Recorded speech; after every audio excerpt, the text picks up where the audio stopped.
Hello guys, welcome to a new video from the channel. This time we'll check how to disable RCS messaging on Android. So let's start.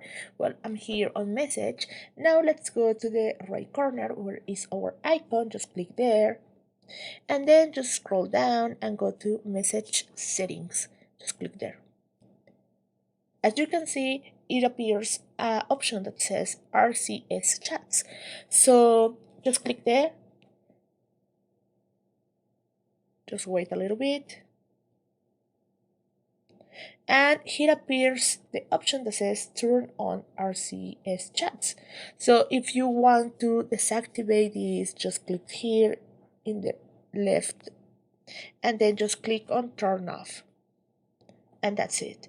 As you can see, it says you can send or receive in a group or RCS chats right now. You will be removed from RCS group chats after 30 days.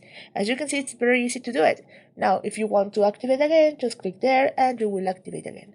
So that is the way to deactivate or activate RCS chats. So guys, I hope this works for you. Thank you for watching this video. Remember to subscribe and give like to this video.